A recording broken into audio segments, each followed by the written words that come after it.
Բարի երեկո, Սիմոնյան Post YouTube-յան ալիքի շատ սիրելի հետևորդներ, ես այսօր կրկին ունեմ հյուր հեռատեսակապով, զրուցելու եմ Մայր Հայաստան կուսակցության վարչության անդամ, քաղաքագետ Դրենիկ Մալխասյանի հետ, բայց մինչև մեր զրույցը սկսելը խնդրում եմ, որ բաժանորդագրվեք այս ալիքին, հավանեք այս տեսանյութը, գրեք ձեր մեկնաբանությունները եւ առհասարակ լինեք ակտիվ, միևնույն ժամանակ նաև պահպանելով բարեկրթության նորմեր, այսինքն հայհոյանքներ, ատելության խոսք եւ այլն, խնդրում եմ չտարածել, որտեղ այդպիսի մեկնաբանությունները ջնջվում են։ Բարի երեկո, պարոն Մալխասյան։ Բարև ձեզ, Կորյուն ջան։ Պարոն Մալխասյան, Նիկոլ Փաշինյանը Եվրոպայի խորհրդի ամբիոնից ելույթ ունեցավ եւ Հայաստանի ընդդիմությանը եւ եկեղեցուն մեղադրեց ամենածանր մեղքերի մեջ, իշխանություն զավթել, պատերազմ հրահրել, փաստացի մեղադրեց Ադրբեջանի դեմ պատերազմ հրահրելու կոչերին, հա, երբևէ նման բան մենք չէինք տեսել։ Սա ինչպես է գնահատում քաղաքագիտական տեսանկյունից։ Սա ընդհանրապես քաղաքագիտության մեջ նման բան եղել է, որ երկրի ղեկավարը գնա եւ միջազգային ատյաններում փոխանակ Ադրբեջանի մասին խոսի, գերիների մասին խոսի, բողոքի երկրի ընդդիմությունից ու եկեղեցուց։ Դե մարդկության պատմությունը լի է ձախողված ու սեփական երկրի շահերը ոտնատակ տված ղեկավարներով, նման օրինակներ կարելի է գտնել պատմության մեջ, բայց վերադառնալով հիմա կոնկրետ իրավիճակին, Նիկոլ Փաշինյանի այդ ելույթին, ընդհանրապես Նիկոլ Փաշինյանին պետք չի լուրջ վերաբերվել այլևս, որովհետև նա այլևս սպառված գործիք է, ինչ եմ գործիք բառը օգտագործում, որովհետև ինքը Ստրասբուրգում իրեն ներկայացնում էր, իրեն հրամցնում էր որպես առաջ երթին հակառուսական գործիք, ասում էր այն օլիգարխների մասին հիշատակումները, հա, որ ուզում են մեր անկախության վրա ոտնձգություն, խաղաղությունը խաթարել ու հիշատակումը, ասենք, Ռուսաստանի հետ կապ ունեցող, Բելարուսի հետ կապ ունեցող ինչ որ օլիգարխներ, այդ ձևի բաներ է խոսում, չէ՞։ Այսինքն փորձում է ցույց տալ, որ եթե ես գնացի, կգան մարդիկ, ովքեր ձեր առաջ այսպես հլու հնազանդ պատվերներ չեն կատարի։ Իսկ ինչ պատվերներ է կատարել Նիկոլ Փաշինյանը, որ եվրոպացիները հոտնկայս ծափահարում են։ Ընդհանրապես եվրոպացիները 10 երեսանի քաղաքականություն վարելով հայտնի են ամբողջ աշխարհում, հիմա էլ շարունակում են, եւ նրանց Նիկոլ Փաշինյանը օրինակ հետաքրքրում է այս տարածաշրջանում կոնկրետ եվրոպացիներին, որպես հակառուսական գործիք, որի միջոցով հնարավոր կլինի Ռուսաստանի դիրքերը թուլացնել, որոշակի առումով հասել են արդյունքների այդ քաղաքականության շրջանակներում հիմա Նիկոլ Փաշինյանը եվրոպացիների մեսիջ է ուղղում, որ ինձ օգնեք Մոլդովայի օրինակով Սանդոյին ինչպես պահեցին իշխանության, նույն ձևով ինձ պահեք, ըստ էության իրենք խոսում են հիբրիդային երևակայական պատերազմի մասին, իրենց դեմ մղվող, բայց իրականում հենց իրենք են հիբրիդային պատերազմ հրահրողը հայ ժողովրդի դեմ, Հայաստանի դեմ, եվրոպացիների միջոցով։ Նա եվրոպացիներին ըստ էության աղաչում էր, որ գան իրեն օգնեն այդ ընտրությունների ժամանակ բոլոր հնարավոր գործիքներով, օրինակ ասենք աճ փակեն իր զեղծարարությունների վրա, հնարավոր կեղծիքների վրա, հնարավոր բաց թողումների վրա, որոնց ես հավատում եմ, որ ինքը անելու է, որովհետև նախորդ ընտրությունները ցույց են տվել, որ իրենք ընդունակ են նման բաներ անելու եւ Մոլդովայի օրինակը նշեցի, հենց Մոլդովայի օրինակով է ինքը ուզում նման արդյունքներ գրանցել, որպեսզի շարունակի եվրոպացիների այդ պահանջների բավարարումը։ Ուղղակի ինքը մի բան չի հասկանում, որ հենց այդ գործիքը կորցրեց էֆեկտիվությունը, Այսինքն այլևս չեղավ ռուսական գործոնը, 1000 տարի մնա եվրոպացիներին ոչ Նիկոլ Փաշինյանն է պետք, ոչ էլ Հայաստանն է պետք։ Ես պատմական զուգահեռներ մեկ-մեկ տանում եմ, երբ որ հայոց ցեղասպանության ընթացքում, դրանից անմիջապես հետո այդ հայ-թուրքական պատերազմի ընթացքում կան, ասենք, բրիտանական պարլամենտում լսումների մասին հիշատակումներ շատ, այնտեղ կարծեմ լորդերից մեկը հայտարարում էր, որ մեզ նավթ է պետք, իսկ հայերը ունեն միայն այրու։ Ոչ մի բան 100 տարվա ընթացքում չի փոխվել։ Եվրոպացիներին հետաքրքրում է բացառապես էներգետիկ ռեսուրսները, որը Հայաստանը չունի, ունի Ադրբեջանը։ Այն դեմոկրատիայի մասին հիշատակումները Նիկոլ Փաշինյանի կողմից, որ դեմոկրատական երկիր ենք, ինչը սուտ է բնականաբար, Եվրոպան աջակցում է դեմոկրատիային, չգիտեմ ինչեր է անում, եւս սուտ են, որովհետեւ Եվրոպան չի աջակցում դեմոկրատիային, որովհետեւ այս ընթացքում կտեսնեինք, որ եթե այդպես լիներ, թե ինչպես են եվրոպացիները ու կառույցները դատապարտում Հայաստանի իշխանությունների կողմից բազմաթիվ այն դեպքերը, երբ Նիկոլ Փաշինյանը ուղղակի ոտքերը սրբում է օրենքի վրա, սահմանադրության վրա, դատարանների շրջափակում, հետապնդումներ ընդդիմադիրների նկատմամբ, ընդդիմադիր քաղաքապետերի ձերբակալություն, հոգևորականների ձերբակալություն, ձայն լսել եք Եվրոպայից, չեք լսել, որովհետև Եվրոպային ձեռք է տալիս, որպեսզի աչքերը փակի այդ ամեն ինչի վրա, փոխարենը Ֆոն դեր Լայնը գովերքում էր Ալիևին, չէ՞, հայտարարում էր, որ նա կարևոր գործընկեր է մեզ համար, որովհետև Ալիևը ունի նավթ ու գազ, իսկ Հայաստանը ոչ մի բան չունի, իրենց հետաքրքրում է որպես հակառուսական գործիք այս համատեքստում։ Եվրոպայի մեսիջը հենց դա էր։ Ես հակառուսական գործիք եմ, օգտագործվել եմ, հիմա էլ օգտագործեք։ Մյուս մեսիջները արդեն ուղղված էին Ալիևին, Թուրքիային, նա ըստ էության հայտարարեց, որ Արցախ այլևս չկա, Արցախի անունը մի տվեք, ես պատրաստ եմ կապիտուլացվել հանուն, այսպես ասած, խաղաղության Ալիևի առաջ, Թուրքիայի առաջ, այն խաղաղության մասին, որ ինքը խոսում է, այդպիսի խաղաղություն յուրաքանչյուր պատերազմող երկիր կարող է ունենալ, եթե անվերապահ կապիտուլացվի, անվերապահ կատարի պահանջները, հակառակորդի, ինչպես ասենք, Իրանը հիմա Իրան-ԱՄՆ պատերազմն է, Իրանը մի օր ելնի ասի Նիկոլ Փաշինյանի ոճով, հա, որ մեկ-մեկ պետք է պարտվելով հաղթենք, պետք է խաղաղություն եւ այլն, ու ասեն, հա, Ամերիկա ջան, Իսրայել ջան, խնդիր չկա, ինչ ուզում ես, մեր հրթիռները վերացնենք, խաղաղ ատոմի այդ ատոմային ծրագիրը փակենք, էլ ինչ անենք ձեզ համար, էլի, ասենք կզենք վերեկիցս թռեք, էլի, ոնց որ Նիկոլ Փաշինյանն է ըստ էության Ալիևին անում,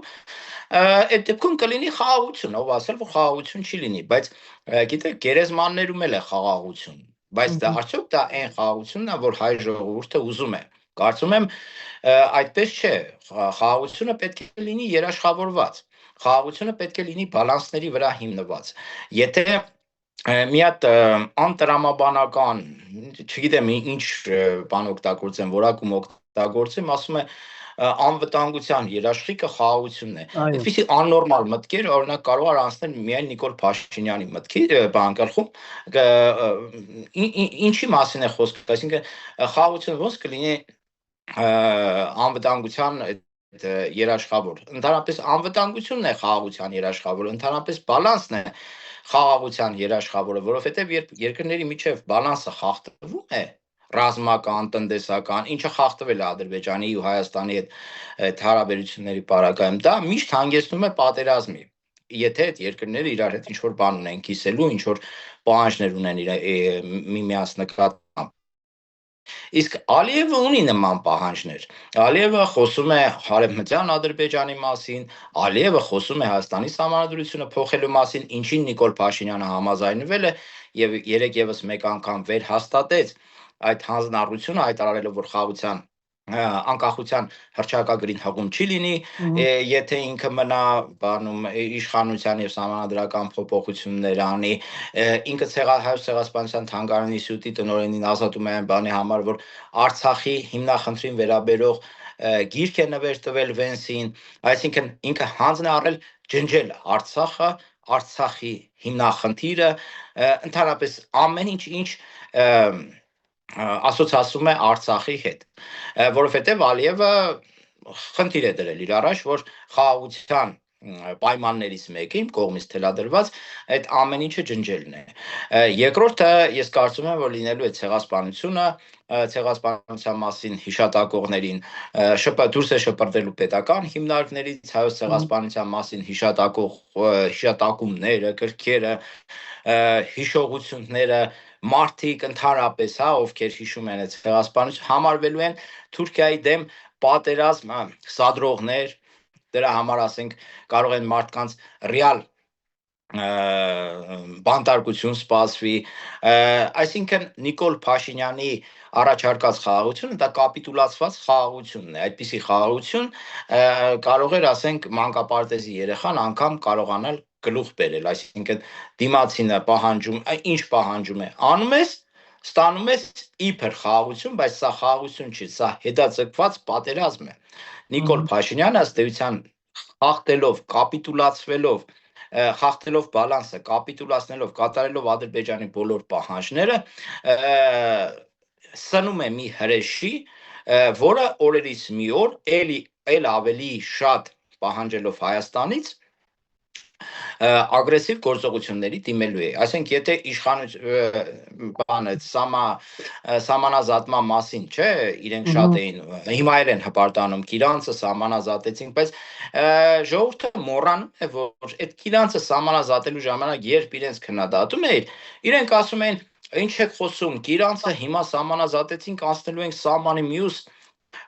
մասերին եւ սահմանազատելով գալու ենք։ Մի մետր դրանից հետո սահմանազատվել է։ Չի սահմանազատվել, չէ։ Այսինքն այդ առումով էլ իրենք ապացուցեցին եւ ժողովուրդը պետք է հասկանա, որ այդ Տավուշից այդ հատվածները պետք էր Ալիևին, ինքը ստացավ այդ ամեն ինչը Նիկոլ Փաշինյանի միջոցով, Նիկոլ Փաշինյանն էլ կրկին պատերազմով շանտաժարեց, վախեցրեց ժողովրդին, որպեսզի այդ հատվածները տա։ Ինչ եք կարծում, ասենք արևմտյան Ադրբեջան բարբաջող Ալիևյան ռեժիմը կարող է մի օր էլ ասել, որ օրինակ ցարական Ռուսաստանի քարտեզներով Սևանի կեսը դա Ելիզավետպոլի նահանգ էր։ Եվ հետևաբար մենք պատմական հավակնություններ ունենք Սևանի առնվազն կեսի նկատմամբ, կամ ջուրը պետք է միասին օգտագործենք։ Եթե չտակ պատերազմ սկսեմ։ Հնարավոր է նման բան, ես կարծում եմ առավել քան հնարավոր է։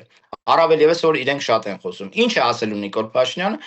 Ասել է ժողովուրդ ջան, եթե թույլ չտանք Ադրբեջանին օգտվի Սևանից, կամ Սևանի մի մասը չտանք, ուրեմն պատերազմ կլինի։ Դուք չեք ուզում պատերազմ լինի, պատերազմի կուսակցության հետևից չեք գնալու, իր պատկերացված էլ պատերազմի կուսակցության մասին է խոսքը։ Հետո գալու է, ասենք, 100,000-ավոր ադրբեջանցիների բնակեցնելու խնդիրը։ Նիկոլ Փաշինյանին թվում է, թե ինքը որ Արցախը ջնջել է, Արցախահայերին ջնջել է, այլևս չի ուզում Ալիևի պահանջով հիշատակել եւ խոսել Արցախահայերի վերադարձի իրավունքի մասին, որովհետեւ նրանք միջազգային իրավունք ունեն իրենց պատմական, իրենց պատկանած հողերում ապրելու համար, եւ եթե ինքը դրա մասին չի բարձրաձայնում, Ալիևն էլ չի բարձրաձայնի, օրինակ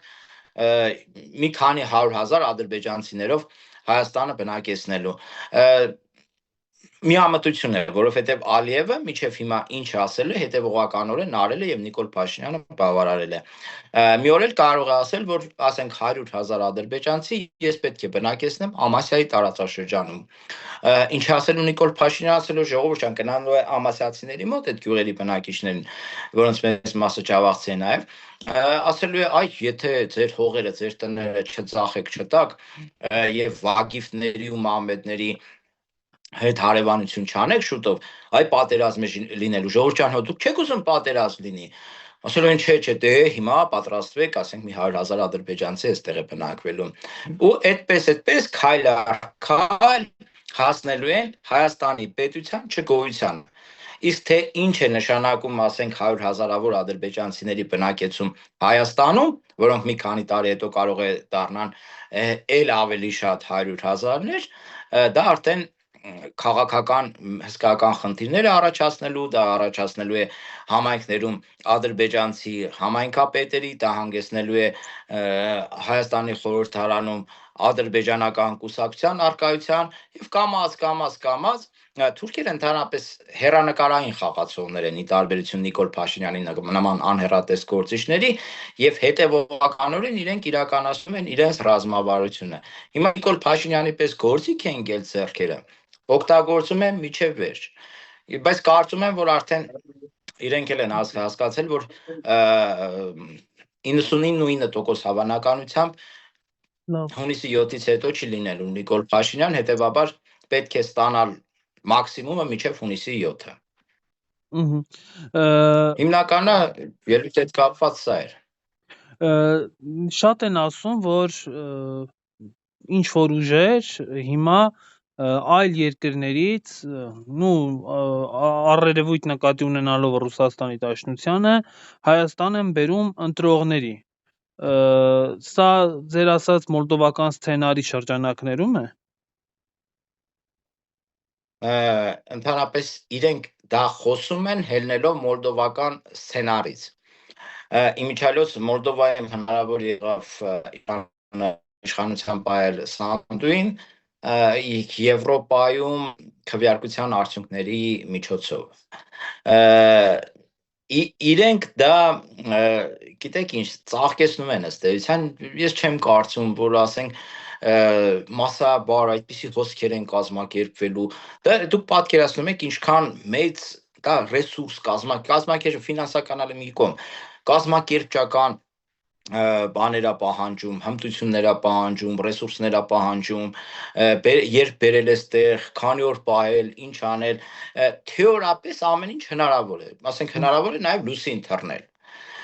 կամ նույնիսկ հիմա կարող են Մարս թռնել, բայց դա չի նշանակում, որ պրակտիկայում դա իրականություն է դառնալու, հասկանում եք, հիմա դա խոսում են, ես կարծում եմ, որ Նիկոլ Փաշինյանի կողմից հնարավոր բռնաճնշումներն արդարացնելու, եվրոպացիների կողմից աչք փակելու համար, այսինքն նա դա անում է ինֆորմացիոն պովոդ է ստեղծում, որպեսզի հարձակումներ գործի ընդդիմության նկատմամբ, եվրոպացիներին միջազգային հանրությանը համոզի, որ տեսեք, մեզ հիբրիդային ձևով ուզում էին փոխել Հայաստանում իշխանափոխություն անել, Հայաստանը դարձնել գուբերնիա, իրանց իրաց տերմինոլոգիան եմ օգտագործում, ես նման մեթոդներով կանխեցի, չգիտեմ, լուսազաններով, բանտարկություններով եւ մնացած այլ իրեն հատուկ միջոցառումներով։ Սրանք անում են, էլի կրկնեմ, այն բանի համար ու տարբեր բաներ ֆինանսավորման հետ կապված են խոսում, այդ մարդկանց բերելու հետ կապված են խոսում, հազար ու մի բան են խոսում, զուտ այն բանի համար, որ հետագայում արտարացնեն հնարավոր բռնաճնշումները ընդդիմության նկատմամբ։ Փաշինյանը նաև եկեղեցու հասցեին է նոր մեղադրանքներ հնչեցնում, ըստ էության բացահայտելով իր հակաեկեղեցական արշավի բուն էությունը, ասում է, որ հոգևորականները պատարագների ժամանակ ասում են Աստված օրհնի Արցախի հանրապետությունը եւ դա պատերազմի կոչ է։ Նախ այս հայտարարությանը կուզեի անդրադառնալ եւ ըստ ձեզ Նիկոլ Փաշինյանը իր հակաեկեղեցական արշավի որ փուլում է, շատերը ասում են, որ ձախողել է այդ շարժումը։ Այն, որ Նիկոլ Փաշինյանը հայ առաքելական եկեղեցու հոգևորականների նկատմամբ հարձակվել է Փաշազադեի հրահանգով, դա մի քանի ամիս է կրկնում ենք, ասում ենք, որ ասենք Փաշազադեն ամբրանա անում է հայտարարություն, որ հայ եկեղեցին սպառնալի Կովկասում խաղաղության, չգիտեմ ինչի, ռևանշիստներ են, տերորիստներ են, SNN են, ու դրանից մի ամիս չանցած Նիկոլ Փաշինյանը նույն բառապաշարով հարձակվում է հայ առաքելական եկեղեցու վրա, բայց քանի որ չէր կարող խոստովանել, որ Փաշազադեի Ալիևի հրահանգն է կատարում, ուստի ստիպված մտավ սկսեց քջուջ անել հոգևորականների վեղարների տակ։ Հետո հասկացա, որ կատարյալ հիմարություն է, ասենք ինչ կապ ունի կուսակրոնության ուխտի հնարավոր խախտումը Հայաստանի ազգային անվտանգության հետ։ Այդտեղ տեսա, որ հիմար վիճակում է հայտնվում, հետո սկսեց փոխել ԿԳԲ-ի գործակալ եւ ինչ որ թուղթ գրեցին, ճժեցին, մեկին բերեցին, ասեցին, հələ տեսեք ԿԳԲ-ի գործակալը եւ այլն եւ այլն, ինչը խիստ անհավատի է։ Տեսան, որ դա էլ չի ազդում, ստիպված եւ նա անում էր Փաշազադեին ու Ալիևին հաշվետվություն տալու նաև պարտավորությամբ, որովհետև այնտեղից պահանջում էին, հա, ինչ փուլի է ասում։ Եվ տիրադավ եպիսկոպոսներ քերեց եկեղեցուց, մաքրեց ըստ էության, իրոք մաքրեց եկեղեցին, այդ տիրադավներից Կճոյանին բերեց կողքը նստեցրեց, որը ուղիղ հարություն հակառակն է այսպես կոչված բարեփոխումների իրանց կողմից ներկայացված մի կերպար է, որը ընդհանրապես ոչ մի կերպ չես կարող տեղավորել բարեփոխումների տրամաբանության մեջ։ Ու այդտեղ սկսվեց Նիկոլ Փաշինյանի գահավիժումը հայ առաքելական եկեղեցու դեմ պայքարի շրջանակներում ժողովուրդը հավատաց, մինչև այդ կային մարդիկ, այդպես շատ բանից տեղյակ չէին ու հավատում էին, որ այս մարդը հնարավոր է, որ որ ուզում են ինչ-որ բան բարեփոխել։ Ու կան այդպիսի մարդիկ, հիմա չժխտենք դրանց առկայությունը, բայց որ Կճոյանին արդեն Կճոյանին, Միրզա Խայնյանին, մյուսին, այն Մասիսի թեմի նախկին առաջնորդը անունը մոռացա, Գևորգ։ Հա, Արման, այն ժամանակ Գևոր էր։ Արման Սարոյանին բերեց կողքը նստացրեց, իրենք էլ հասկացան, որ Նիկոլ Փաշինյանը ոչ թե առաջնորդում է եկեղեցին բարեփոխելու, չգիտեմ, վեհ նպատակներով, այլ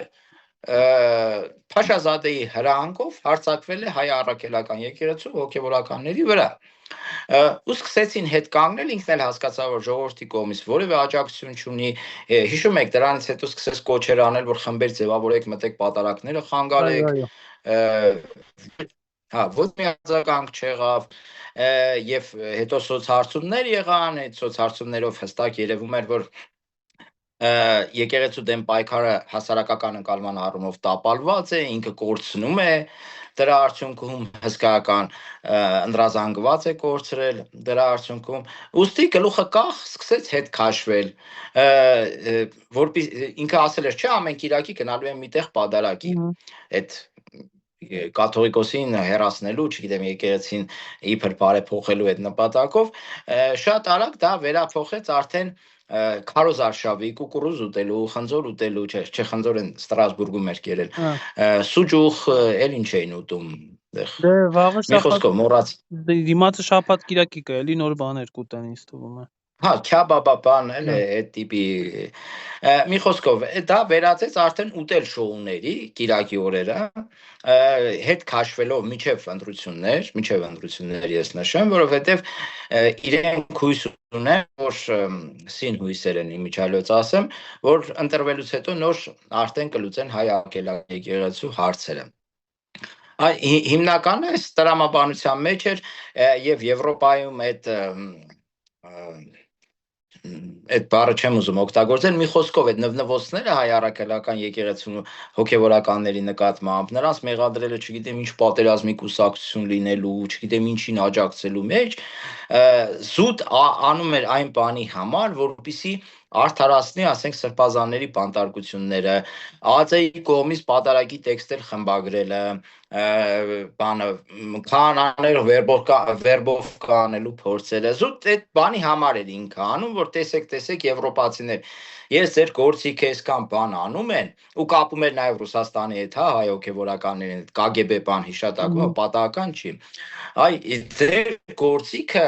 պայքարում է ռուսական ազդեցության դեմ, իսկ ռուսական ազդեցության գործակալ ներկայացնում է հայ առաքելական եկեղեցուն եւ հոգևորականներին։ Դա անում է միջազգային աջակցություն ստանալու հայ առաքելական եկեղեցուն հետագայում բռնաճնշումների ենթարկելու 37 թիվ սարքելու համար։ Շատ պարզ, այսինքն Նիկոլ Փաշինյանի ամբողջ այս քայլերը պետք է դիտարկել բացառապես իր իշխանությունը ամեն գնով վերարտադրելու համատեքստում, այլ նպատակադրվածություն Հայաստանի շահ, Հայաստանի ազգային շահ գոյություն չունի իր քայլերում։ Նիկոլ Փաշինյանը բացառապես առաջնորդվում է իր իշխանությունը վերարտադրելու տրամաբանությամբ, չգիտեմ, քաղաքականությամբ։ Իրեն լավ ճանաչողներից մեկը, շատ լավ ճանաչողներից մեկը, երբ 18 թվականին Փաշինյան Նիկոլին վարչապետ ընտրեցին, ասեց, լավ, սրան իշխանություն տալիս եք, բա մտածել եք սրանից իշխանությունը ոնց եք վերցնելու։ Ինքը, ասենք, լավ է ճանաչում այդ մարդուն, հա, եւ հստակ գիտակցում է, թե ինչի է ընդունակ Նիկոլ Փաշինյանը իշխանությունը պահելու համար։ Բայց եթե հայ ժողովուրդը հունիսի 7-ին որոշի, որ Նիկոլ Փաշինյանի պես ապիկար, չգիտեմ, ազգի շահերը ոտնահարող, պետության շահերը ոտնահարող առաջնորդ չի ուզում, Նիկոլ Փաշինյան, չգիտեմ, եվրոպացիների գիրկը նստած, չգիտեմ, ամերիկյան սուզանավերով ու չգիտեմ ինչերով կործանիչներով էլ կա, ինքը հնարավորություն չունի իշխանություն պահելու այստեղ։ Շատ լավ, շնորհակալ եմ պարոն Մալխասյան զրույցի համար։ Ես եմ շնորհակալ։ Մեր հետևորդներին կրկին առաջարկում եմ բաժանորդագրվել ալիքին, հավանել այս տեսանյութը եւ գրել մեկնաբանություններ։ Ստեսություն։